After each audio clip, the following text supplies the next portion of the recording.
বন্ধুরা, আমি যে আনারটিকে পেরেছিলাম, এখন এটা কেটে দেখাবো এটার ভিতরটা কেমন হয়। আর এই যে এখানে দেখতে পাচ্ছ একটা কামড়ের চিহ্ন।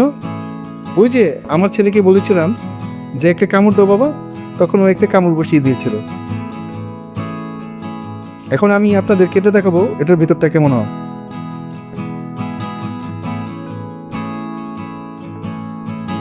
মাশাআল্লাহ, মাশাআল্লাহ, দেখতে পাচ্ছেন এটা কেমন লাল হয়েছে। আজকে আমাদের ইফতারির ফল আইটেমের মধ্যে এটি থাকবে।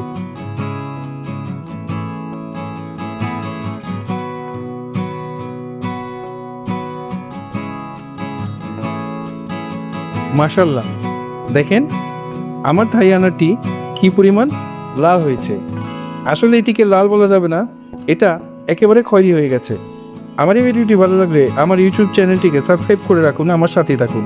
আর অবশ্যই বেল আইকনে ক্লিক করে রাখুন, তাহলে নতুন কোনো ভিডিও আসলে আপনাদের কাছে পৌঁছে যাবে। ধন্যবাদ।